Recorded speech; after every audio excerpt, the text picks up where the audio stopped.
Thank you very much, Will. Mine's a gin and tonic. It may be a little early for Deborah. Maybe a good coffee over there in New York. Hello, Deborah. How are you? Doing well, thank you. Scratchy throat, I'm fine. It's lovely to see you on Zoom. We don't get to see enough of each other, and here we are. We're both professors, and we're both deans or whatever. And look how well we've done, eh? I was really excited to be interviewing you today. It's fabulous of you to come on and talk to us in this amazing festival we've been having. So why don't you, I know a lot about you because we're both computer science professors and known each other for a while, but why don't you tell the assembled masses, tell them about yourself and what you're up to these days? Certainly, I'm delighted to be here.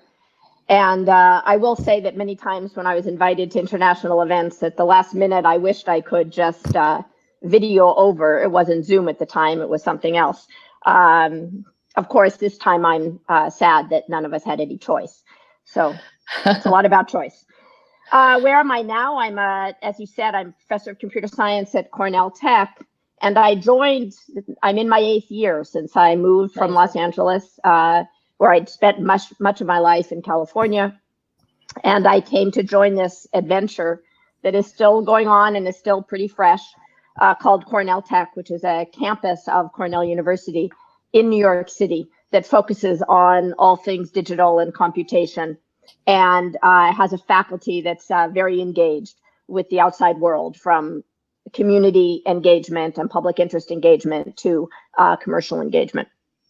So as it happens, I'm so delighted to say that I now have at Cornell Tech and as part of Cornell University, I want to mention that our university president is a computer scientist and a female, and our very newly announced Dean of Computer and Information Sciences, which my department sits in, is also a female computer scientist, also very close to AI, Tabitha Bala. So what else am I doing these days? The medium is all this, although I will say I've been video conferencing since the mid-90s as I was part of the internet community and we were developing multicast, and one of the drivers for that was multimedia video and audio back in the early internet days. What I have been doing is just submitted a proposal to the National Science Foundation on something we call Immersive Care. So applying augmented reality and computer vision and natural language processing to care at home, whether by family members or by paid home health aides. And this is all stuff we've been thinking about long before this pandemic, but obviously is all the more salient and relevant in the context of how we're doing so much care at home and how people at home are in need of so much care. And also, as can say a little bit more about later, I'm trying to build an institute for public interest technology. Public interest technology is a movement, if you will, that is really I first heard about it as it was launched by the Ford and Rockefeller Foundations and Numerica Foundation.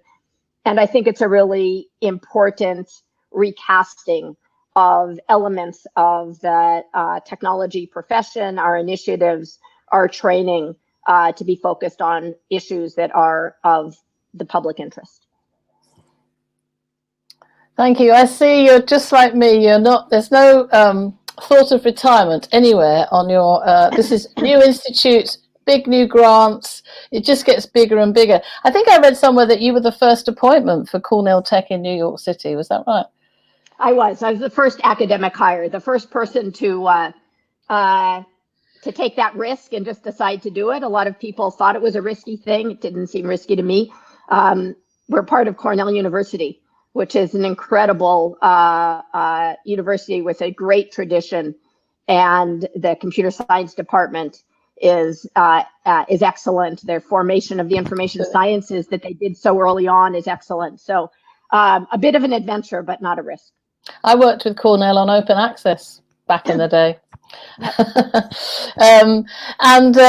So you're used to flipping between East and West Coast, though. So let's let's explore your journey, right? From where you came from where you got to today. The really interesting thing about you, which is very unusual, is both your parents were computer scientists, and one of your sisters worked with Vint Cerf at Stanford, and the other's a medical doctor. So you have a very scientific family background, very, very different to my background. What was it like growing up in such an amazing household, and did you always want to be a computer scientist? Excuse me. Okay. So it's funny, first of all, that you said that I'm used to flipping back between the coasts. For much of my life, all of my adult life, certainly ever since I went to graduate school at MIT, where I started there in 1980, everyone immediately assumed I was from New York. I was born and raised in Los Angeles by New Yorkers, and I seem to have, readily adopted all of the mannerisms, the habits, good and bad. I'm extremely blunt. I interrupt too much. I talk quickly. So, but it did start with my parents. My parents grew up in working families in New York City. My father's family lost, their small shop that they had and were split up actually during the Depression. And my parents met before World War II. They were both in City College, the great equalizing public college system in New York City. And they were both activists in a student organization. And during the war, my mother became a Rosie the Riveter equivalent, if you know that term, right? The men were off at war, the women took on non-traditional jobs, and she went to work for Radio Receptor and began working electronics. My father was a radio mechanic during the war.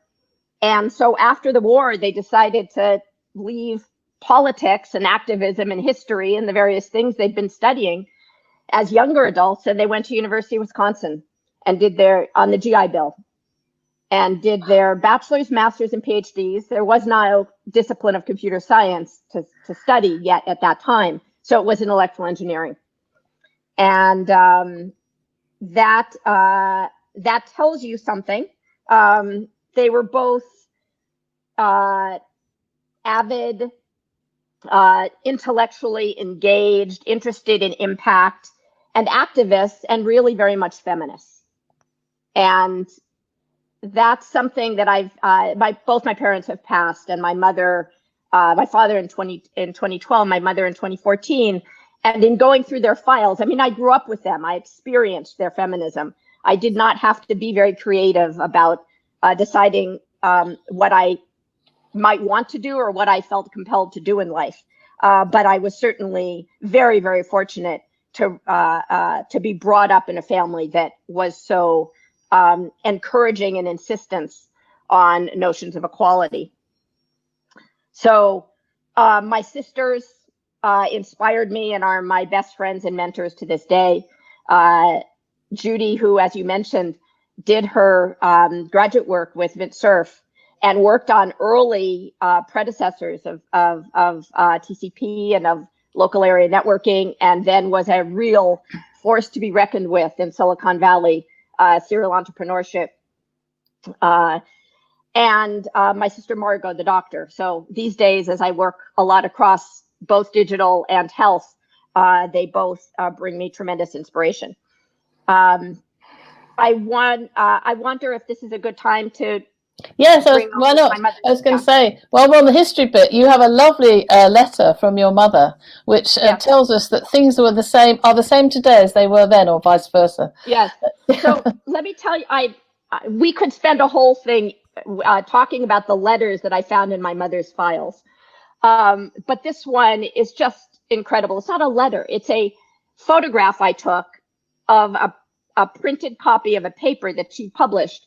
As it says up in the upper right corner, it was published in Electro, some electronics convention in 1978. Boston, May 23 through 25.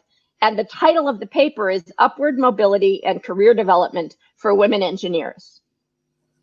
And she talks about how some of the barriers that women face in this engineering profession that she was a part of at the time. And there's this incredible list, if you can see in the image, there are these set of bullets of examples, and I won't read all of them to you, but they're just really precious. And I never knew about this article. I don't remember. I was off in Berkeley as an undergrad, and I, don't think I was tracking my mother's activities at the time. So when I came across this, it was a complete surprise. The first one, so she gives this list of that's prefaced by withholding promotion of women may not be overt, but due to unconscious discriminatory attitudes, as illustrated by the following list of facetious comparisons between businessmen and businesswomen. She was speaking to a commercial, not an academic audience. So a businessman is aggressive. A businesswoman is pushy. A businessman is careful about details. A businesswoman is picky. A businessman loses his temper. I won't repeat the next one. It has inappropriate words, what people say about women. And, ending with a businessman is a stern taskmaster. A businesswoman is difficult to work for. Yeah, exactly. So, it's just the same. Yeah. That's the mother I grew up with a very, very supportive father. I would often say he was the least sexist person I'd ever met, of any gender or any age. And that's just all a call to all of us as parents and as mentors, how important those messages are. So just to finish up the history bit, I guess you asked if I always wanted to be a computer scientist. I was always, I'd say, ambitious in some way. As a kid, they called me precocious. At the age of 60, I can't call myself precocious anymore. So I just have to do with the word ambitious. I think that it just is a kind of an inner impatience that I have, which has its good and its bad sides, but it is who I am. And everyone around me, around the dinner table and around, at dinner parties that my parents held, and we lived across the street from the university, from UCLA, was involved in creation and in invention. And that's what I wanted to do. I wanted to invent things. And I think as I didn't read at the time, but later, of course, as Herbert Simon said, computer science is the science of the artificial. And so it allows for so much creativity and concrete impact in the doing of the work. It's so fascinating because I was the first in my family, typical baby boomer, first in my family to go to university, but somehow I had mathematics in my genes. I have no idea how that happened. So you ended up via Berkeley going to do a PhD in MIT. Did you pick the PhD or did it pick you? I'm always interested to know about these things. Tell us about that. So,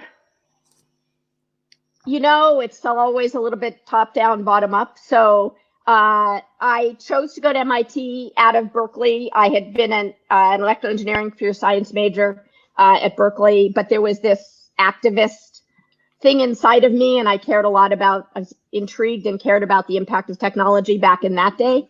And I initially did a master's in technology policy before doing a PhD in electrical engineering computer science at MIT, but still was quite interdisciplinary.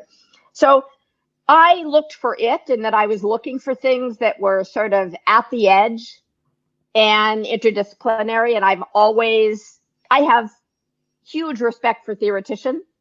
I'm just not one. So I just am driven by ideas about how things might happen in the world and impact the world. And those then become the constraints of drivers of things I'm interested in. So I did my thesis work, and we're talking, in the years 83 to 85 on what I called interorganizational networks. And I was looking at security mechanisms as well as organizational questions as we were starting to automate processes across companies and organizations that in a way that didn't have humans and employees of those respective organizations mediating them. And I'm, very thankful to this day for Jerry Salter, my thesis advisor, Marvin Serbu, for taking the risk of supporting me. When I finished, I was very fortunate. Part of Jerry Salter's group was Dave Clark and Dave Reed, and Dave Clark really took the initiative to invite me to the internet engineering community when I took my first faculty position at USC. and run a working group on autonomous systems. And that introduction, as the internet community was emerging, there was no web yet. I'm talking about the lower 3 layers that eventually enabled the web. And that was a community of really brilliant and committed people who were out there to build something that became a public interest technology, the internet. And people like Van Jacobson and Scott Schenker and Sally Floyd, who just passed away this last year, were really my role models in committed, creative, rigorous computer scientists who were jointly building and compromising what became the underlying components of the internet. And you also made a point to me about you ended up at USC after that and started hanging out with the ISI guys. Yeah, and it was how that ended up happening. All things are such a combination of circumstance. I ended up back in Los Angeles, which was never my, which I grew up sort of resenting as a place, but I spent most of my life in Southern California. And I went to USC, and that's where Information Sciences Institute was, where the domain name system was being built, where John Postel was the name and numbers czar, and he handed out IP addresses and domain names, and really was, again, the notion of being part of a technical community that was very interested in invention, but inventing a common resource. Yes, you were really where it was at in the very pioneering days. And I think, there's luck and there's also the determination to succeed. Now, you've gone, you didn't want me to use the word stellar, but your research career or superstar, you have had an amazing career. And you are cited in Wikipedia as being one of the most referenced computer scientists in the world, which is an amazing achievement. I don't go through the numbers, but so many people look up to what you've done. So when you look back on that now, what are you most proud of what you've done? I'd say 2 things that were, joint efforts. One is, and probably if you had just said one, is the Center for Embedded Network Sensing, which was a science and technology center that I led the competition from the National Science Foundation, and then directed and collaborated with an amazing group of individuals over the course of a decade. And in that I moved to UCLA, where I led it. I was pursuing very strong collaborations with my colleagues back at USC and with a couple of other UC campuses very involved. And we brought together ecologists and environmental engineers, along with statisticians, electrical engineers, and computer scientists to work on distributed sensing as with a driver of scientific discovery and measurement as the use of those distributed sensing technologies. And that bringing together was early. Now, stat and computer science, of course.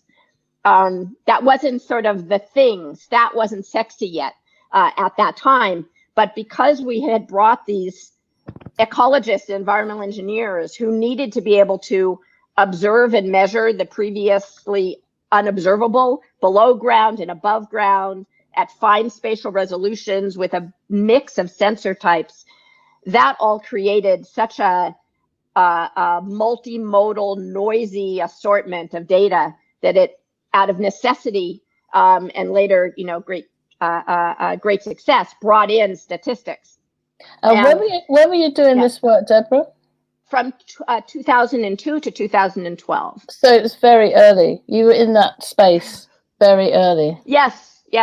And we went into that space because I had previously in the late 90s been on ISAT and started looking at networking things that weren't routers. So we started looking at distributed sensing early on, and then realized that sort of distributed sensing, unlike internet protocols, it's very difficult to abstract it away from the applications for which the data are used. So when you're doing distributed sensing, you need to know what the data are being used for. Otherwise, you have no idea if the resolution is good enough, if the fusion is good enough, you've lost your target. You can't do it in the abstract. And so in building SENS and in pursuing that, I embraced applications in a way that in my prior decades of professional upbringing, we had sort of pushed away. And for me, that was a very important move. And I think it was to some extent a risky move. And it was risky for the field because you were at risk of losing your creds as a real computer scientist. Absolutely. At the time. Mm. Which is why I think your citation count is fabulous, because often it's the thing, it's the focus that gets you the people looking at your publications. I'm not citations counts aren't everything. I'm not trying to say people out there it is, but it is hugely a marker of respect for somebody and the work they've done. You said there were two things. What was the other thing? The other one was joining Cornell Tech, and it's been it embodies a commitment to creating an educational and research establishment that is really committed to engaging with the world and promoting a way for young faculty as well as more mature faculty to be able to do that while pursuing their core research and engaging with the world in meaningful ways, and having the world inform what we do and not being afraid that it is going to put us in the position, as somebody once accused me of being the handmaiden of science when we were doing the work for So let's embrace the important things that we can do in the world with our technologies. Let's let that influence the sorts of problems we think about. It might even influence the sorts of things we decide not to work on. And that should be okay, and we should have a place in which you can be at the top of your scholarship and still have that kind of engagement and influence. Absolutely, and I think that's really important as we go forward. People, we are going to finish our discussion in time to answer your questions, so please keep them coming in. I think we should move now to what you're doing today, because it's incredibly... I was going to say, you are an Associate Dean of Impact. Yes. Yeah, I'd like that title. That's fabulous. We made it up. We made it up. I made up the job description before Dan Huntenlocker, who was the founding dean of Cornell Tech, before he moved off to that secondary institution in Cambridge. I'm joking, MIT. I made up the job description, and he came up with the title, which is Associate Dean. So I think this says a lot to the audience of this is how you do things, people. You just make it happen. So, okay, let's talk about where you are. I mean, your current work is so relevant to CogX. I remember when we first asked you to do this, and you said, I don't do AI. Yeah, but look at all that amazing stuff you do with data. And, of course, particularly, we're sitting here in lockdown, in a pandemic, which is all about health and analysis of data to try and our health and well, to try and keep us healthy and well, and all the privacy implications of the user modeling and data use. And I mean, this is on our TV screens every night these days, and it's so relevant. For 1 second, because my screen just went differently. Is everything okay on your guys' end? Yes, we're fine. Okay, you okay now? With anything. I am just seeing my login screen, but I'm all good with that. I'll just pretend I'm looking at you. Michael, can you try and sort Deborah out? I don't think it's anything you can. If you just, I hate to interrupt the flow. No, Let me okay. see if. There we are. We're back. We're back. You're back. Something Good. timed out on my end. I don't know what it was. Okay. So you're back. So did you hear you heard the question? I did. I definitely heard the question. So, super. So what are you doing? What are you up to these days? Decade, so during the course of SENS and that incredible opportunity to run a process and an exploration over the course of a decade, mobile phones came in the middle of that. And around 2006, I started looking at mobile phones as sensors because we were doing distributed sensing. We all come to whatever we're doing with our prior bias, right? Started working on mobile sensing and looking at phones as sensors. And that brought me into health. because the phones, one of the things that they say most about is the human behavior of the human carrying them.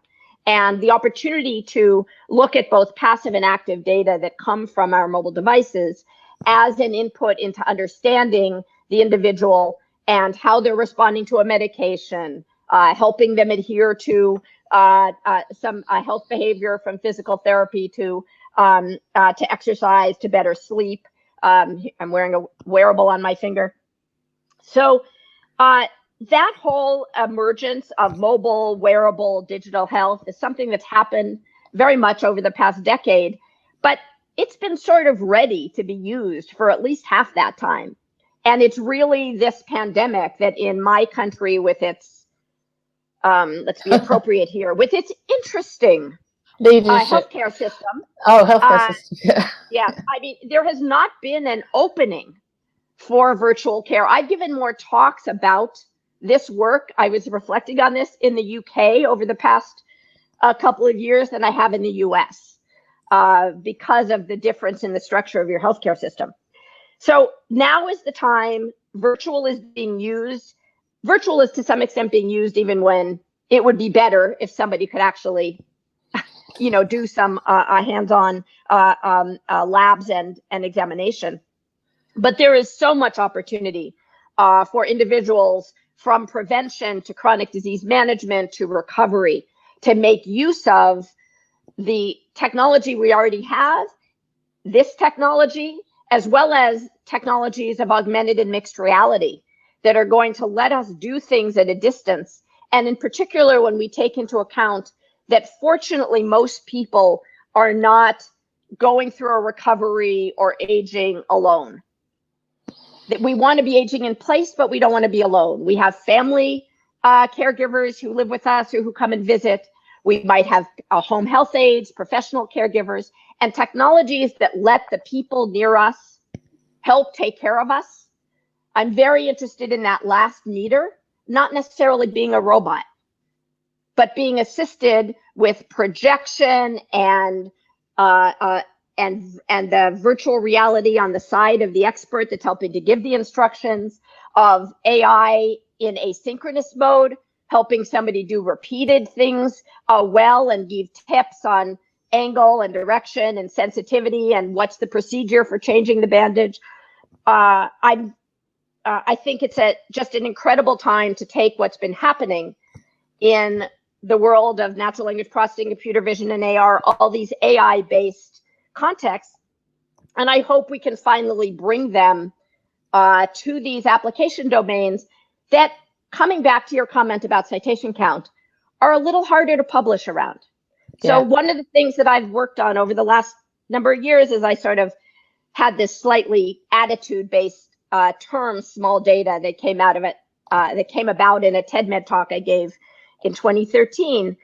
And that has to do with really getting the insights and making the use of an individual at a time. And it's different from the incredible model building that you do when you're able to look at lots of data across many individuals. And it hasn't been the same driver for publication. It hasn't been the same attractor for doctoral students who, as they should, they go to where the data are and the large data are. And so one of the things that those are the sorts of things I'm working on. And one of the things that I'm hoping on through that work is that we start to rebalance a little bit that publication flywheel that I think has led to things being somewhat out of kilter in where technologists are doing their innovation. And it's at the same time that our innovation commercial ecosystem has been, I believe, skewed towards scalability, that the funding infrastructure through startups and venture capital, which have been fantastic and driven very important things, but they're a biased filter for things that have huge ROI and huge scalability. And there's so much in the way of service and technology and design that we can bring to smaller audiences that are still things that people would want to pay for. I'm not saying only things that are delivered as public service. And I hope that in this next decade, as it is a bit of a moment of reckoning, not just for AI, but for tech in general, that we take on the incentives that have driven us perhaps away from, if you will, the small is beautiful too, in the data and in the funding models for technology. That's now somebody's asked an interesting, relevant question here. This is from Jeffrey. They're talking about how you haven't moved to a new institution and you have pioneered new ways of doing research. And like me, this whole interdisciplinary thing, you want to help people learn how to do that. Because in higher education, we tend to teach in silos, in our departmental silos. Have you instituted any new practices at Cornell Tech to try and tell us about them? I think so at Cornell Tech, we have faculty whose tenure home is in several different academic departments. Our academic departments are joint with our colleagues in Ithaca. So from a PhD student research base, we still have those disciplinary boundaries to some extent between computer science, information science, electrical engineering, operations research, and we also have business and law. But as a faculty, we have a joint faculty meeting every week. We do our hiring together. We make our course decisions together, and our students flow between courses, and they all share a common element to our master's programs that we call Studio. So we've built in these cross-cutting elements very much in the way we do things at Cornell Tech, so that we have our academic sort of silos, but I would say a quarter of our activities are done across departments. It's just baked in, and that's had a huge impact on our local enterprise, and it's had a big impact on our graduate students, because our graduate students don't just study within their silos. About a quarter of their activities are done in mixed teams in Product Studio and their spring startup studio. Is it a graduate school there, or is it both undergraduate and graduate? We only give graduate degrees, masters and PhDs. Our PhD program is in common with our Ithaca home departments, and undergraduates come as interns. We have an undergraduate summer program where groups of Cornell undergraduates come and spend time. But as degree granting, we're just graduate. Oh, that gives you a freedom to experiment in a way that it's harder with undergraduate and possibly. You know, we miss our undergrads. We miss that, and more than that, we love having them as interns and as visitors and as part of the ecosystem. I think what the biggest thing it's done, and this is very intentional, is master's students are first-class citizens. They're not in between the undergrads and the PhDs. Because we're very committed to training people who are going out into the tech industry, into what we increasingly hope is the public interest tech sector and the public sector, people who are practitioners. So our faculty are the best of the researchers, but they're researchers who respect and are engaged in practice as well. And that's probably our biggest differentiator in our education programs. And of course, you've been on lockdown. I guess the campus is closed, is it, at the moment? It is. Yeah. So teaching online or seeing the students on a video conference. And I am in New York City. So I often get asked, are you still in the city? I'm in New York City. It's getting better though, isn't it? Yeah. I don't know. Haven't been outside in about 3 months. Yeah, same here. So let's talk a little bit more, and then I'll come to another question from the audience. You're the new public interest tech. Tell me more about that. You tantalized that with us earlier. Tell us more about what you're trying to do there, what you're planning to do there. So as I mentioned, public interest tech is if it's a bandwagon, it's not one I named or created. It's one I jumped on, and but as with many things, we all bring our own perspective to it. And so the idea is that as we have public health and we have public interest law, that it's important to spend some of our time to train technologists who are focused on issues of public interest and ones where the public good. I'm having the same problem. I don't want my machine to go asleep. To go to sleep. I apologize. Give me 1 second. I don't know what the problem is. Good. Yes. So ones where the use of a technology and the benefits of that technology accrue to the public that is beyond an individual, beyond an institution. And we think of education and safety and good air and clean water, all being these sorts of topics of public interest. And so our Institute for Public Interest Tech aspires to be a place where we do the best in training in that way. And we also do the best in impactful technologies and our faculty engage in research that is needed for that different context, as well as in application of existing research and technology. An inspiring example, and a lot of our focus at Cornell Tech will be on what we call public interest tech clinics. And I drew inspiration from colleagues of mine at Cornell Tech, Tom Ristenpart, who's in computer security, and Nikki Dell, who's an HCI researcher. And they started working together on issues and challenges and rather unique threat models that come about when you consider victims of intimate partner violence or domestic violence. I'm not sure how it's referred to in the UK. Yeah. And it's very different, the threat model, when you think about who has access to this device and how it can be used for stalking and tracing and tracking and abuse and monitoring, and how we protect ourselves from somebody who might walk by on the street and we're concerned about some kind of a Bluetooth-based observation, and what that means when our abuser and when the threat is at home.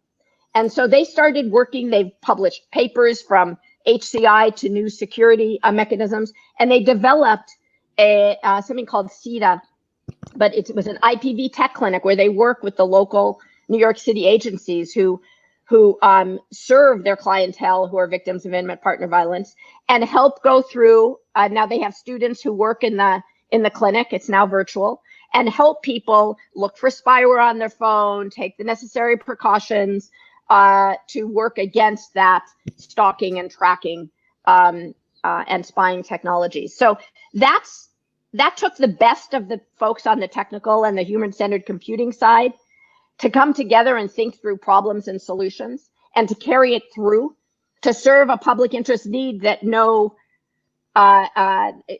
single commercial entity or research project was going to take about. Now, I do expect that over time, as with, for example, accessibility for visually impaired, hearing impaired, you will find this becoming baked into how people do technology. But to address public need, you often need an explicit attention. So we're now just starting our next rounds of looking at what will be the next public interest tech clinics that we launch. Will they center around, serving the isolated elderly? Will they be centered around food chain issues in the context of the pandemic? Will they be centered around how you deliver, virtual education as pandemic surges and such? And that's what it's about. So we had a question in about disruption, and I'm not sure if the questioner meant in technology or just disruptors generally. But I mean, when you think about, you were presumably planning the Public Interest Technology Institute before COVID, right? Yes. None of us really saw it. I thought 2020 was going to be a great year because it was such a lovely number, and so it turned out to be the year from hell for so many different reasons. But we'll emerge out of it better and knowing more. Some rough times ahead still, but I mean, so that was this is a huge opportunity for what you're doing. I think. Yes, I if I can interrupt, I have to. No, I'm finished. Please do. First of all, this is not my insight, but we need to bring it to this stage that there have been lots of years and decades of suffering that preceded 2020. And for us, at least in the US, and me here in New York City, the horror of this pandemic, the horror of the most recent acts of police brutality and racism are not new, and they didn't just happen in 2020. The pandemic in the US has had disproportionate impact of people of color, and that comes from decades of systemic bias and racism in our healthcare system, in our education system, in most of our systems. And so that's the kind of thing that is ripe for disruption. I am not convinced that a lot of where our disruption has been placed over the last decade has helped the things that need most disruption. So I am not a fan of the term disruption out of context, because I think we have seen incredible disruption to the way in which people get their news and engage in the world and form political opinion that has been very problematic. So I am interested in moving on from embracing of disruption, and really let's focus on doing things that are good and needed. And then we'll be able to ride whatever storm comes next. Because the questioner went on to ask, and what are going to be and this is, I mean, I get asked this sort of thing all the time, what are going to be the major disruptors in 5 to 10 years' time? And I think, well, how would you answer that question? So I've never been, I always balk at the crystal ball questions. So I'll turn it into what I want. What I want the disruptors to be is what I'd said before, which is a rebalancing of why, what, and how we do technology to shape the future, and a rebalancing of a focus on what is in the public interest and what is needed by the public, and research that will put us in a better place in the future as humankind and the state of the earth. And that's the disruption I want to see in tech and in research and in AI. While you're talking, Deborah, do you see, so where would you publish this type of work? I mean, is it feels like a stupid question, but it is, it isn't. I know. So, concrete is always easier for me than abstract. So, and top of mind. So we just submitted this pre-proposal on immersive care. And it is very motivated by a vision of people taking care of their loved ones, people being cared for by community health workers and home health aides, people being the hand that it's good for humans to be touched by humans, but that we can benefit from expertise at a distance.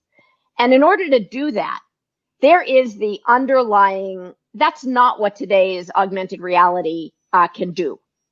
It's not even really, it's not ready for a startup to carry it the last 2 years through productization.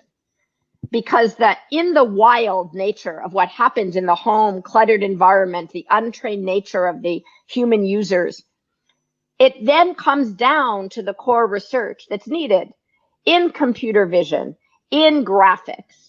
Augmented reality, some already say, oh, that's not the core computer vision and graphics.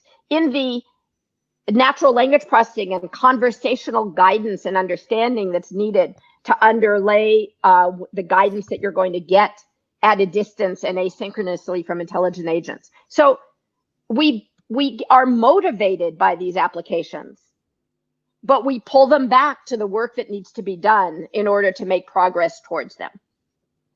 I think that's a fabulous answer. And you probably remember, like I do, when I started in multimedia, the video was on the old analog video disc players.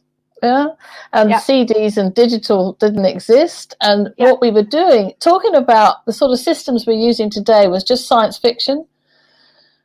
And also things like, you talk about computer vision. I mean, in the 80s, image processing and speech processing were just so embryonic, let alone in their infancy, completely embryonic, and you have to sort of suspend belief, don't you, and think that these things will happen. So let's just take that one, because it's picking up from a question. So it's still, in my view, and correct me if you think I'm wrong, virtual reality, augmented reality is only really useful in very specialist instances. For the general public, it's just not there yet. The technology is not there yet. And you talked about immersive care, and you just said that, you know, it's just not ready yet for the practical situations. But when do you think it will be? I mean, will its time come? What's the horizon on this?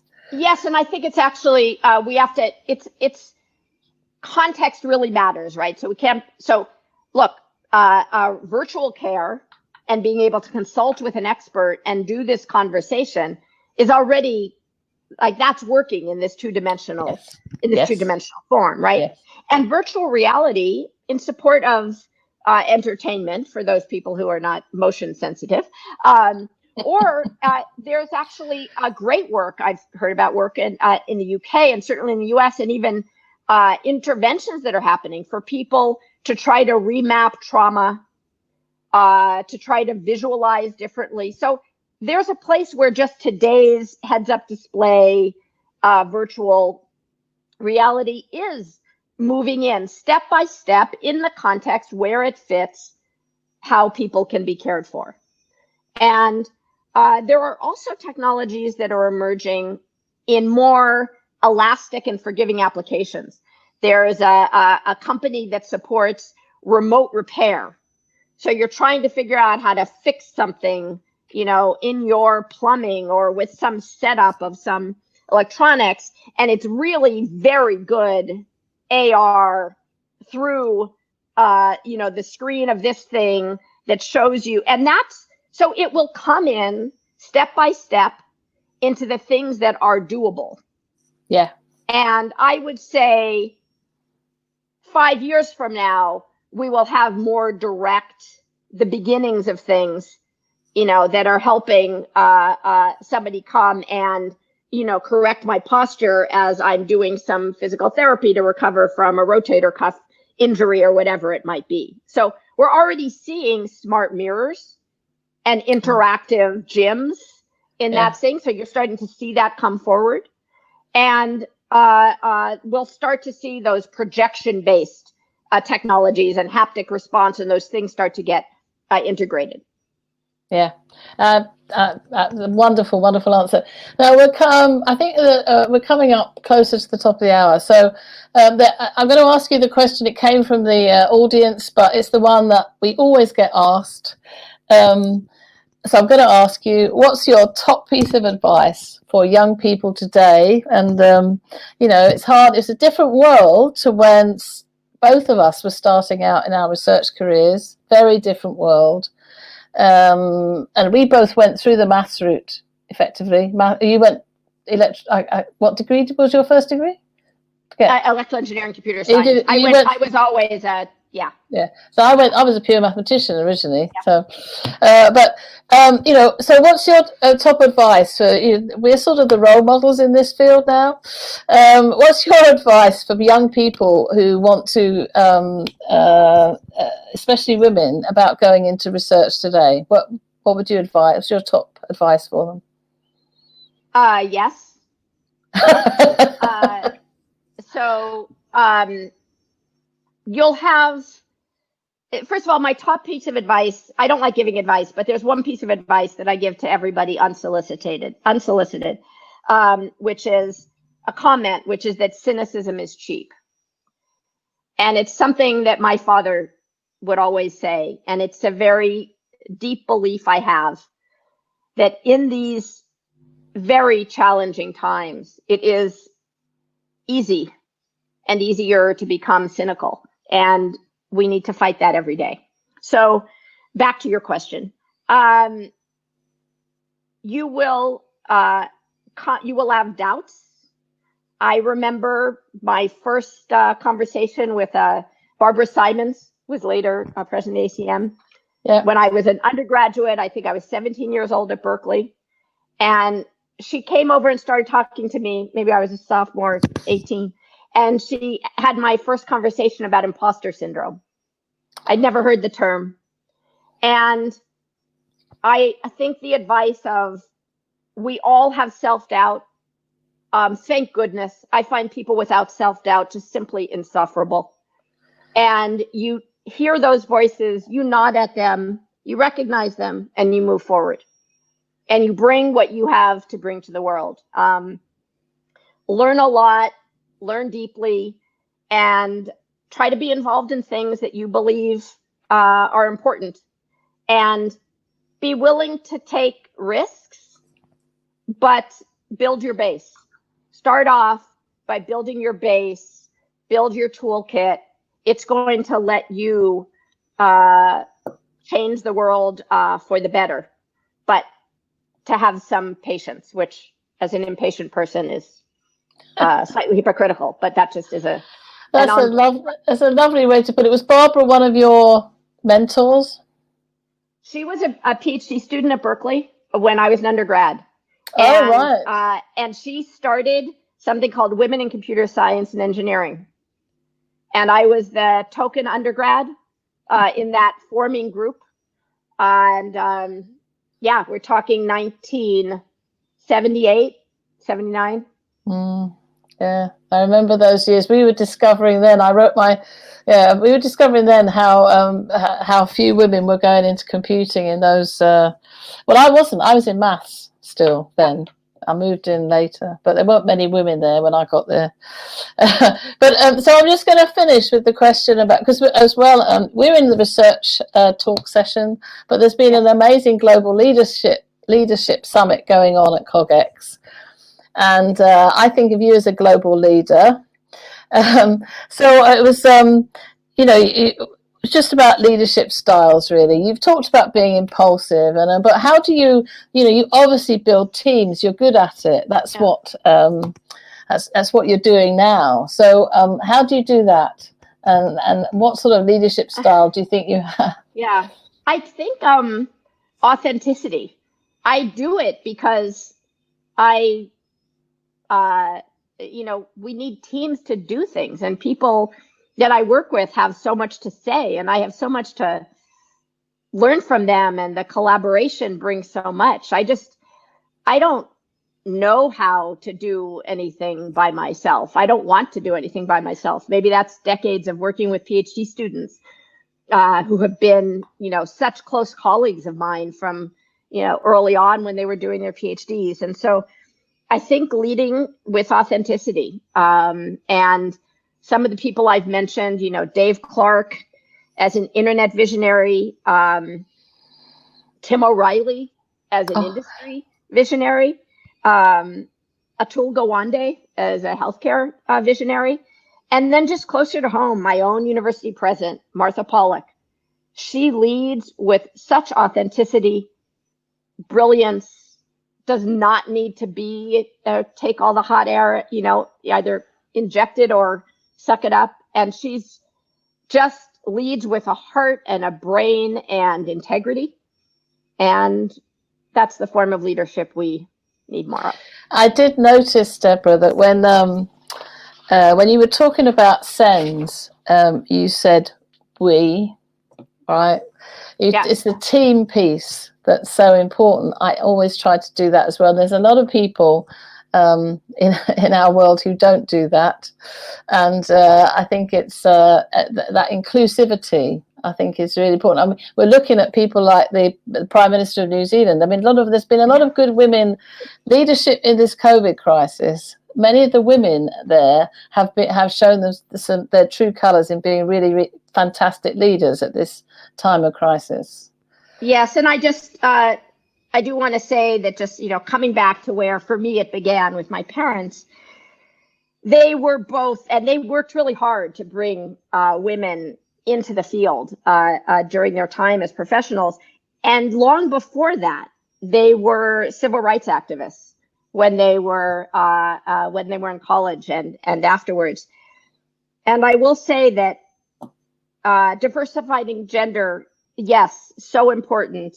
I'm very committed, but it is also an insufficient it is insufficient and it is not a proxy for the broader kind of diversification that certainly, just speaking for myself and for where I am in the United States, that we are so far behind in doing. And so many of us who are very committed to diversifying with respect to gender are really doubly committed to broadening our perspective and not feeling that, well, what we're doing about diversity around gender is sufficient, because it isn't. I think that's a very important point to finish on, and I think just to tell, I think we should finish there. That's almost at the top of the hour. When we finish this, we will just drop out the studio, Deborah. So this is a personal thank you to you, and I know. I mean, it's been an amazing hour with you, and I know the audience have appreciated it. We're seeing the questions coming in. Thank you for beaming in from New York. Thank you for doing what you do, being that pioneer in this very important field, interdisciplinary, and such a true shining example of what leadership should be all about in research. Thank you so much, Deborah, for joining us today. Thank you very much for having me. Want access to more CogX videos? Subscribe now for free at cogx.co.